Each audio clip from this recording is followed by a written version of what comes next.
On va commencer avec Tatiana Estevez. Oh, attendez, je pense que sa connexion. Oui, est-ce que ça marche? Oui, ça marche. Désolée, j'étais en mute. Donc, oui, merci. Prononcer mon nom aussi, merci beaucoup. Donc, je vais partager mon écran, puis on va partir ma présentation. Donc, oui, mais avant, je vais juste introduire Tatiana parce que Tatiana est diplômée de l'Université d'Ottawa avec une majeure en administration des affaires, spécialisation marketing et une mineure en administration des arts. Elle a acquis également des connaissances approfondies en ingénierie environnementale, en pratiques agricoles alternatives, donc permaculture, aquaponie, agriculture, biodynamique, et un certificat de conception par impression 3D par Autodesk. Tatiana est aussi fondatrice et directrice de TechQuero, un ONG qui enseigne la technologie et l'entrepreneuriat à des femmes et les filles en Amérique latine. Donc, j'espère que ça t'introduit quand même pas pire bien, Tatiana. Oui, merci beaucoup.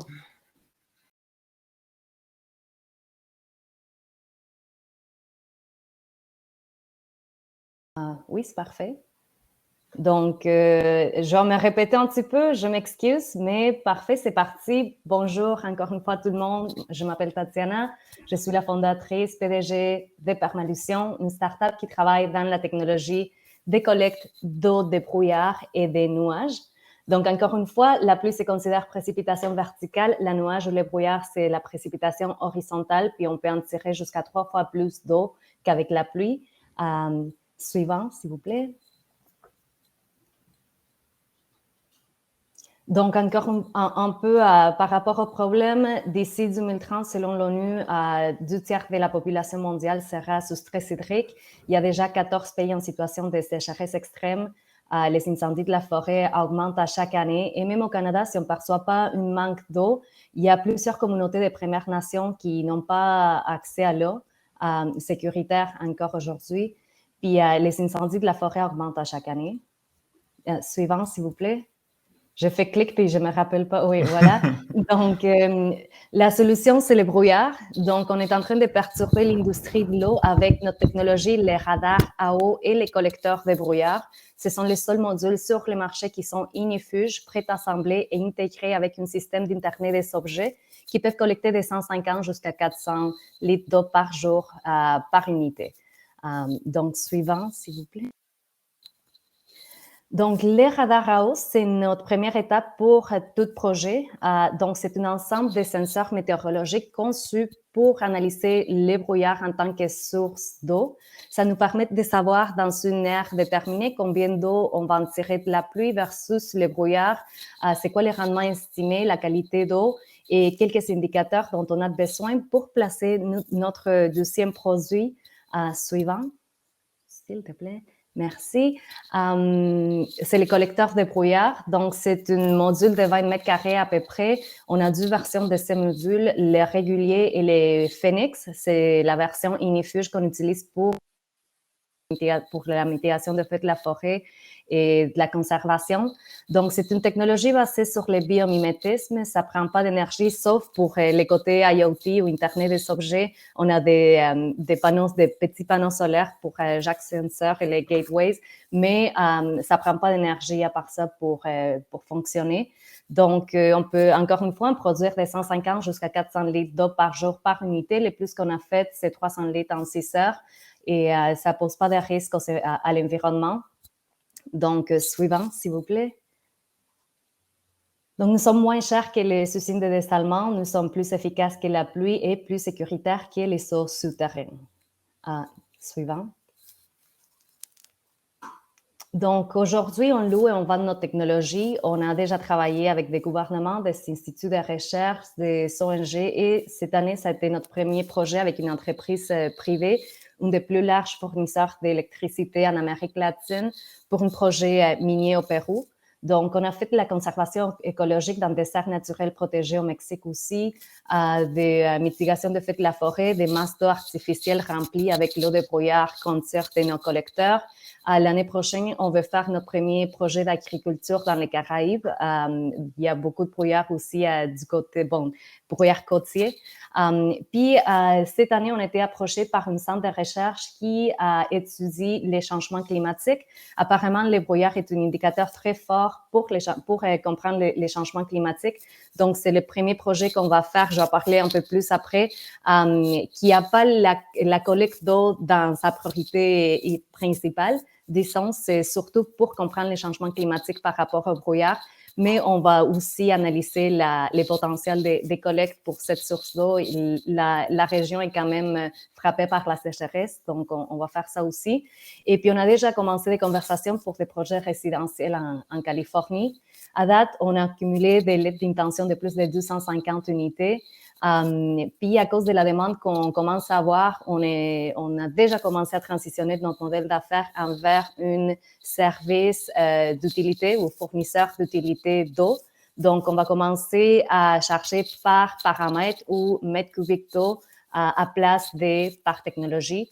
Donc, aujourd'hui, on travaille beaucoup avec la CET. Ils nous ont beaucoup aidés. On est en train de finir notre stage, première étape de R&D avec l'Université de Toronto. On a déjà fait un peu avec l'Université de Sherbrooke par rapport aux collecteurs. Cette mois-ci, on vient de recevoir du financement des CanExport. Puis FlyX Systems, je les ai ajoutés là. Je vais parler un peu plus après, mais c'est nos fournisseurs principaux pour les radars à eau. Donc, suivant, s'il vous plaît. Je vais vous parler un peu par rapport à mon parcours. Donc, moi, je suis graduée du Cégep de Sherbrooke, mais en 2015, j'étais graduée de l'Université d'Ottawa comme Julien l'avait mentionné, en administration des affaires, administration des arts. J'ai pris des cours en génie environnemental.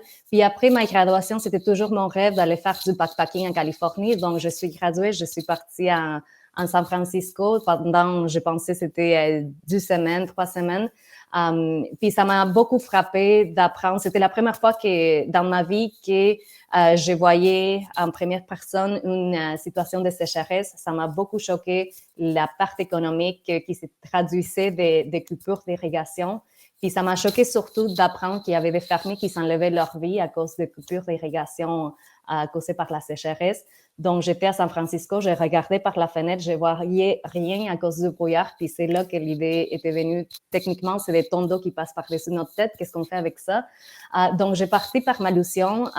J'ai resté 1 an à San Francisco. J'ai rentré dans l'accélérateur des technologies propres les plus grandes en Amérique du Nord, Clean Tech Open. Puis on a été finaliste à Singularity University pour un challenge, un défi des technologies pour l'impact à la sécheresse. Donc, c'est là que c'était parti. J'ai resté pendant 1 an aux États-Unis. C'était très difficile de recevoir ce financement. Donc, finalement, je me suis dit, c'était un très beau projet pour après mes études. Je vais laisser ça de côté, puis je vais rentrer au monde réel.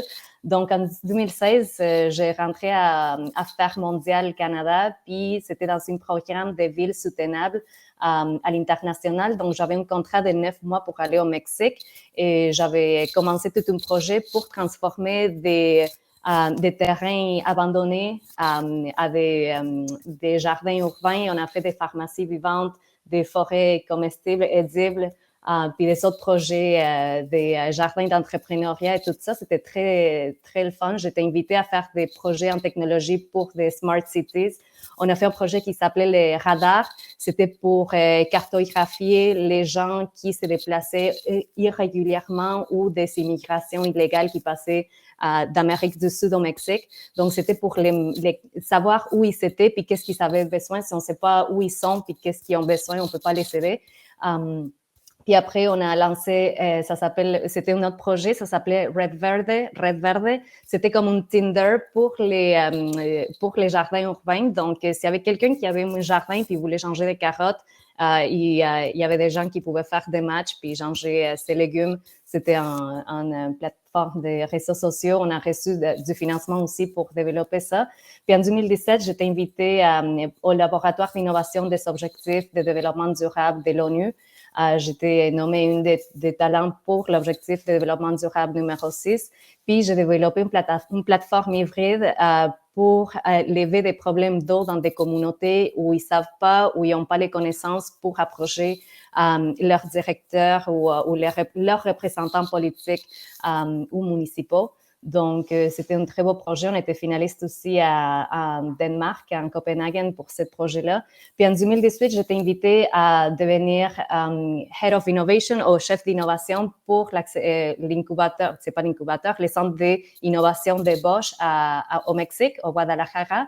Puis c'est là que j'ai parti une ONG qui s'appelle Te Quiero pour apprendre des filles et des femmes en Amérique latine la technologie, l'entrepreneuriat. Nous sommes dans les 10 villes les plus grandes au Mexique, puis la délégation du Québec au Mexique, ils nous ont beaucoup aidés aussi.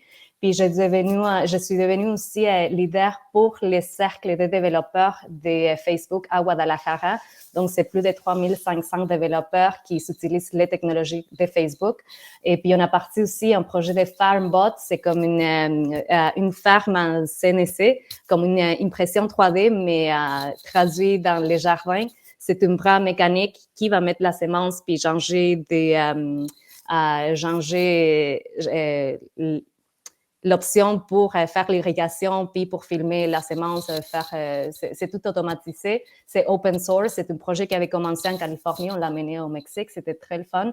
Puis en 2019, on a gagné un prix à Singularity University au Mexique pour impacter à 5 millions de personnes dans les prochaines 5 années.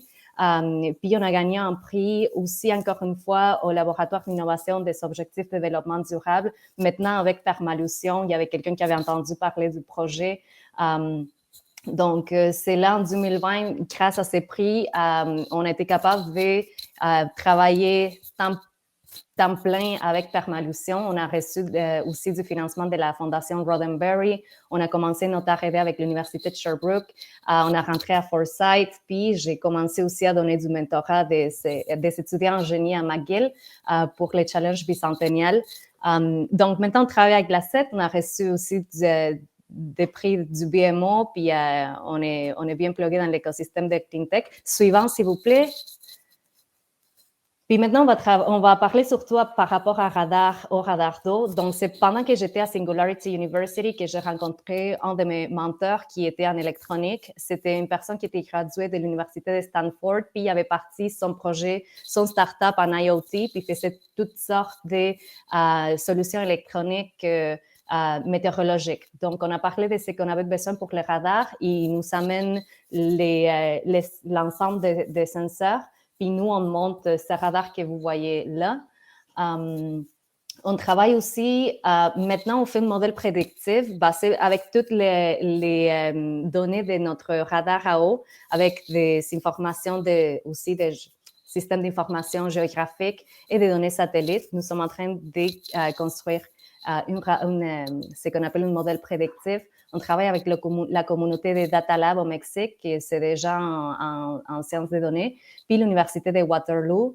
On a 3 options pour cet subsystème. On peut travailler dans des endroits où il y a de la connexion Wi-Fi, où il y a de la connexion des données, où il y a seulement les réseaux du cellulaire qui rentrent. Donc, il y a quelqu'un qui a de la connexion dans son cellulaire, qui s'approche au gateway, puis il y a les données qui s'envoient automatiquement à la nuage.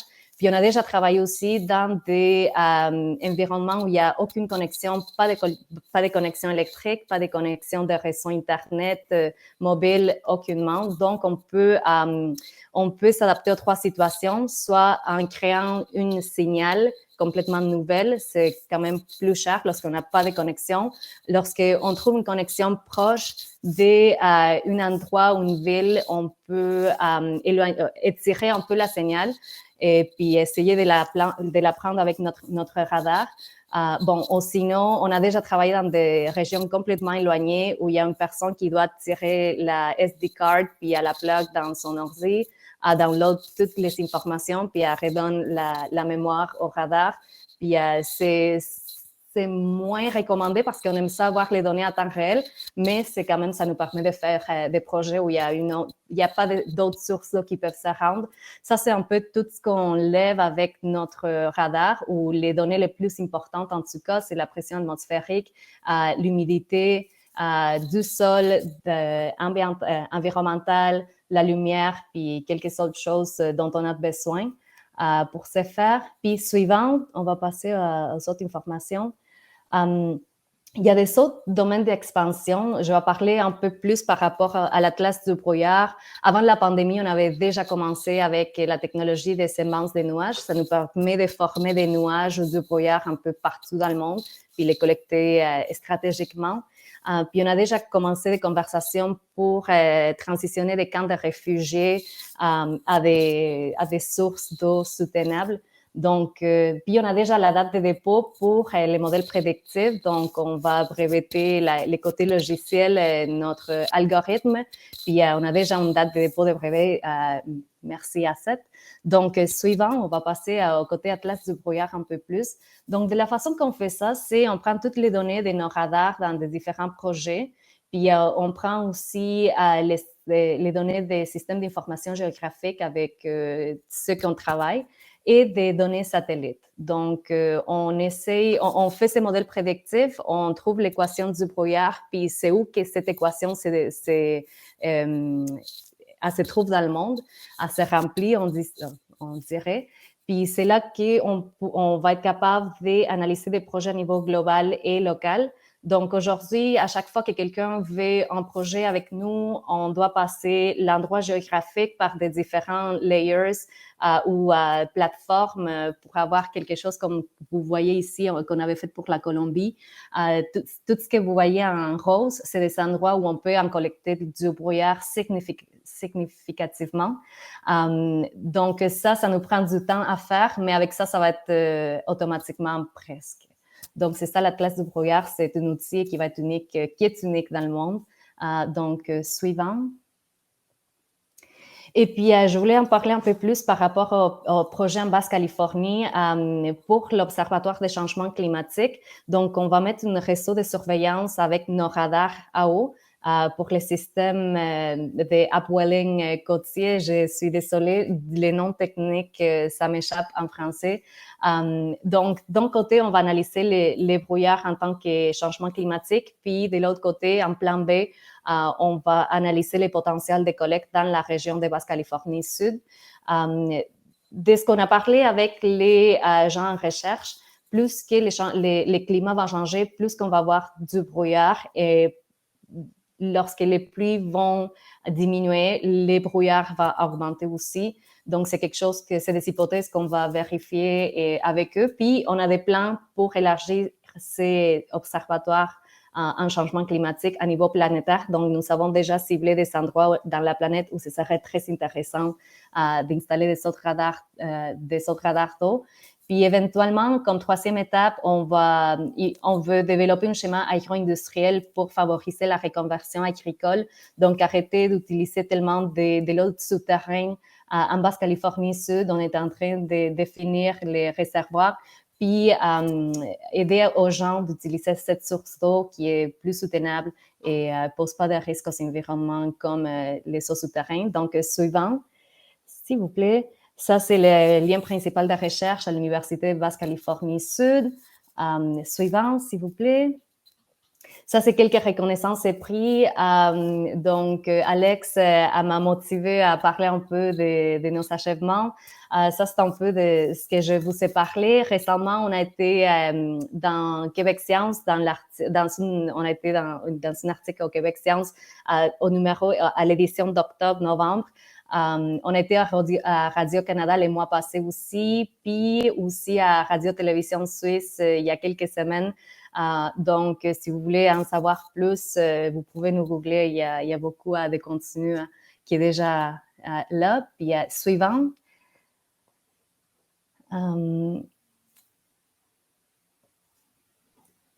Suivant, s'il vous plaît. Ouais, c'est... Hop, okay, voilà. Donc, maintenant, pour nos besoins, on a besoin de financement pour notre stratégie de croissance et commercialisation. Notre enjeu présentement, c'est surtout que c'est moi, dans les garages, qui est en train de monter ces modules-là.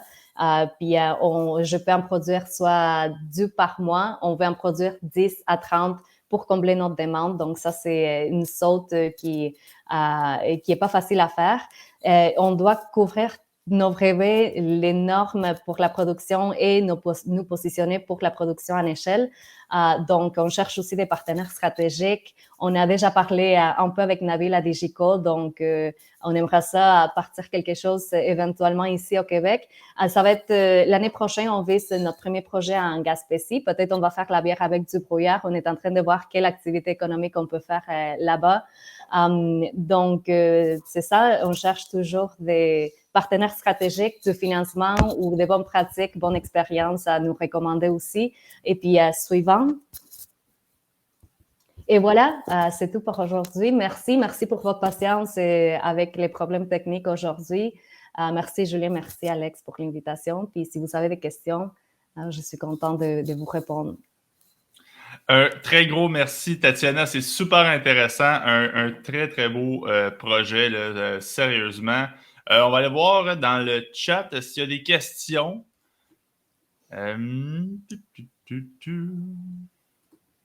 Q&A. La question de Manuel Robert. Avez-vous déjà les contrats en Gaspésie? Nous sommes pas maintenant. On est en train de cogner des portes puis envoyer des courriers. On n'a pas eu de réponse encore, mais on espère que quelqu'un dans la mairie de Gaspésie va nous répondre. Peut-être en janvier. On sait que peut-être à cause que c'est la fin de l'année, on n'a pas beaucoup de réponses. Donc, si vous avez des contacts en Gaspésie, je serais très reconnaissante et j'apprécierais ça. Merci. Super. C'est bon. Écoute, c'était clair. Geneviève Wallet demande quel est votre prochain grand enjeu avec ce produit? Avec ces produits, donc notre plus grand enjeu, on l'a vécu pendant la pandémie. On s'est rendu compte que lorsqu'il n'y avait pas des membres de l'équipe de permalution pour les installations, c'était un enjeu quand même grand. Normalement, il y avait une personne, soit moi ou mes collègues, qui allait dans les endroits d'installation. C'est quand même facile à installer, mais on a commencé à développer un module genre IKEA, donc complètement préassemblé, intuitif, puis on va pas avoir besoin de quelqu'un de permalution pour les installations. Donc, c'est quelque chose qu'on a commencé à travailler pendant la pandémie. Ça devrait être prêt en mars. On travaille avec les centres de génie global à l'Université de Toronto. Puis, ça va tout rentrer dans un backpack. Et puis, c'est une module de 20 mètres carrés qu'on va être capable de monter facilement. C'est pas pire parce que tu n'aurais pas à l'assembler dans ton garage. Tu fais juste mettre les morceaux ensemble puis Oui, ça va être beaucoup plus facile. pour le shipping et tout, là. Yes. Mais Manuel Robert demande qu'est-ce que vous utilisez pour alimenter le module IoT? Est-ce que c'est une batterie? Est-ce que c'est un panneau solaire? Est-ce que c'est un... Oui, Comment vous donc alimentez ça? les senseurs, ils ont chaque une batterie AA. Donc, on a une petite batterie qui peut durer jusqu'à 3-4 ans. On l'a mis pour des projets qui, ça fait 12 ans que les radars sont là et ils travaillent toujours. Mais cet senseur, lorsqu'il s'envoie les informations au gateway, on a des panneaux solaires à côté du gateway. Donc, oui, puis on a une batterie solaire aussi pour avoir de l'énergie. Vu que c'est un endroit avec beaucoup de brouillard, c'est quelque chose dont on a besoin. Donc, oui, on a une batterie solaire avec les panneaux. Puis, on a des petites batteries qui alimentent les senseurs individuellement. Combien de temps pour l'assembler? Donc, pour assembler les radars à eau, ça nous prend 2 heures, 3 heures, ça dépend. Il y a des régions comme des aires naturelles protégées, donc il y a des restrictions pour les installations. On ne peut pas creuser plus de 60 cm, puis des lignes directrices comme ça, donc ça peut prendre un peu plus de temps avec les tenseurs puis les adaptations dont on doit faire. Mais normalement, ça peut prendre de 2 à 4 heures pour les radars. Pour les collecteurs, on n'a pas installé encore les modules préassemblés IKEA, mais pour les modules faciles à assembler dont on avait déjà, ça prend environ 4-5 heures si c'est juste une personne. Lorsque c'est plus qu'une personne, ça peut prendre beaucoup moins de temps. OK, super. Louis-Pierre Gravel qui dit belle présentation et très beau projet. Ça me rappelle les Moisture Farms sur Tatooine. Je pense que c'est dans Star Wars, si je ne m'abuse. Donc, on voit que la fiction La réalité rattrape la fiction, ou vice-versa. Oui, Geneviève Ouellet effectivement. demande aussi, avez-vous une restriction minimum pour que ce système fonctionne? Fait que y a-t-il un minimum là, que c'est quoi les restrictions minimum? Tu sais, mettons qu'il y a une place qui a vraiment pas beaucoup de brouillard, est-ce que ça va fonctionner pareil ou est-ce qu'il faut vraiment que ça soit optimal au niveau du brouillard pour que ça fonctionne? Ou y a-t-il des situations que ça fonctionnerait pas? Oui, donc il y a 5 types de brouillard dans le monde. Nous, on travaille dans les deux les plus fréquents. Donc, c'est les brouillards par élévation, techniquement, c'est des nuages, et les brouillards côtiers. Puis, lorsqu'il y a des gens qui nous demandent des projets, on fait cette analyse géographique avec des systèmes d'information géographique, de différentes analyses. Puis lorsqu'on voit que l'équation ça s'est remplie pour les brouillards, on installe un radar pour nous dire exactement c'est quoi le rendement, la qualité d'eau, etc. Donc, on peut pas en savoir combien on va en tirer jusqu'à temps dont on place une radar, on fait l'installation d'un radar. Donc, il n'y a pas de restrictions minimales. On est en train de faire les modules de façon que lorsqu'il y a la saison où il n'y a pas de brouillard, on peut les plier puis les garder pour que ça accumule pas de la contamination biologique. Mais il n'y a pas une restriction minimale pour que le système fonctionne. C'est sûr, on veut être le plus exposé au brouillard possible. Mais on est en train de travailler pour les endroits où il n'y a pas de brouillard en créant notre propre nuage. Donc, ça vient aussi un peu de génie ambiental aussi, environnemental. Mais oui, voilà. Super. Puis en hiver, ça marche pas, ça. Ben, on est en train de travailler avec, on veut développer un matériau cryophobique, donc il va rappeler les froids. Donc, ça serait très bien de travailler avec les brouillards gelés qu'il y a dans la côte est. On va voir qu'est-ce que ça donne. Ah, j'aimerais ça, moi, avoir un manteau cryophobique. J'aurais pas froid. Je sais pas. Oui. Bref, c'est très cool. Hey, ben, merci beaucoup. C'était super intéressant. Puis pour vrai, bonne chance. Puis j'espère que ben, vous allez revenir, même si vous avez peut-être des projets d'aller en Europe, vous établir en Europe. J'espère quand même que vous allez garder une petite pensée pour le Québec. Oui, on commence à avoir les conversations. Moi, la chose que j'aimerais le plus, c'est de rester au Québec, mais ça devient difficile avec les financements et tout. On a des gens en Hollande qui nous fait des beaux yeux pour aller là-bas pour les fonds d'investissement d'impact de l'Union européenne.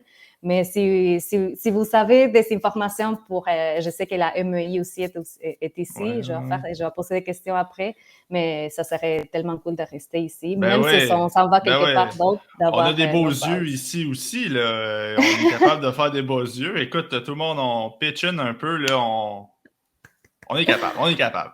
On en a de l'argent ici, Yeah. là. C'est juste que faut la faire sortir.